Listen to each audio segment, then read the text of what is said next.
Does this sound familiar? School's boring. I have better things to do than go to school. This is a waste of my time. My homework is too hard. In the United States, kids are guaranteed an education through the 12th grade. Unfortunately, many students see school more as an annoyance than an opportunity. Consequently, they do poorly in their classes, make excuses to avoid doing their homework, and even drop out of school altogether.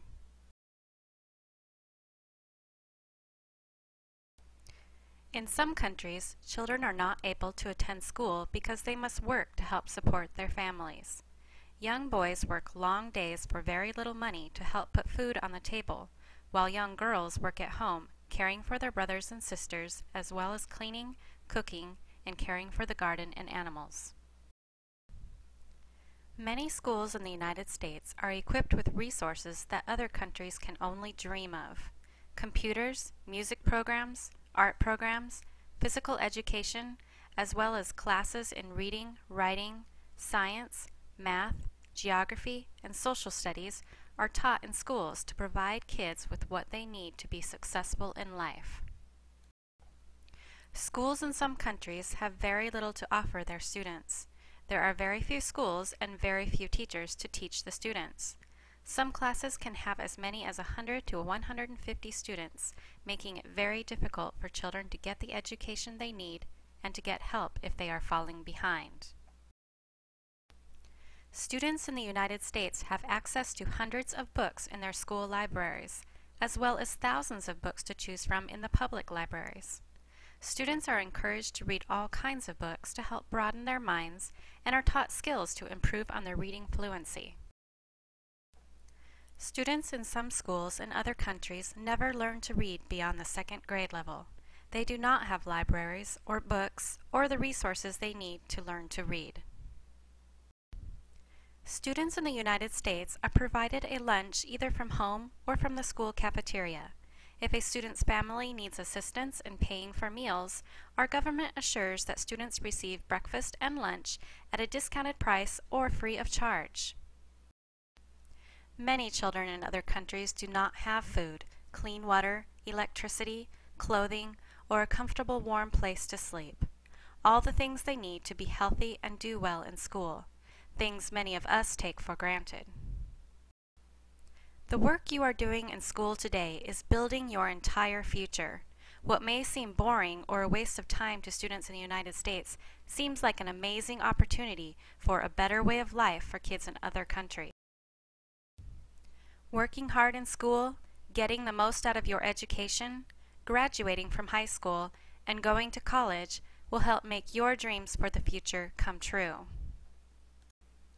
Each of us have the potential to be and do whatever we choose. The possibilities are endless with an education. We are fortunate to live in the United States where education is supported and encouraged. One day you can even give back to society by helping your children or others realize their dreams as well. The following short movie clips from the PBS Time for School series show what life is like in some schools in other countries.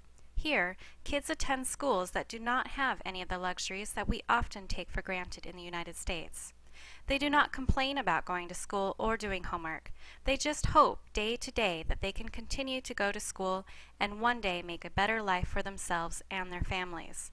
For many of these kids, an education is a constant struggle, with very little support from their country's government, from their families, and from their social environment. This is 15-year-old Neeraj from India. She had been attending school at night with no electricity in hopes of going to school through the 10th grade. She continually fell behind because of her many responsibilities in her home and because her parents did not support her education. She was not able to complete school and now helps support her family by tending to the livestock. She dreamed of being a teacher, but without an education, she cannot make a better life for herself. This is 15-year-old Joab from Kenya. He lives in a very poor area where there is no running water and unhealthy living conditions. After his mother's death and with no father in the home, he was left to care for his two younger siblings. Despite all of his struggles, he managed to stay in school because he knows it is his only hope for a better life for himself and his family. This is 16-year-old Shugafa from Afghanistan. At 11 years old, she was finally able to attend school in a country where girls were not allowed to receive an education. She struggles to stay in school despite the threat of war in her country and attacks on her school by people who do not support education for girls. She also works to help her mother with her large family and keep up with her schoolwork.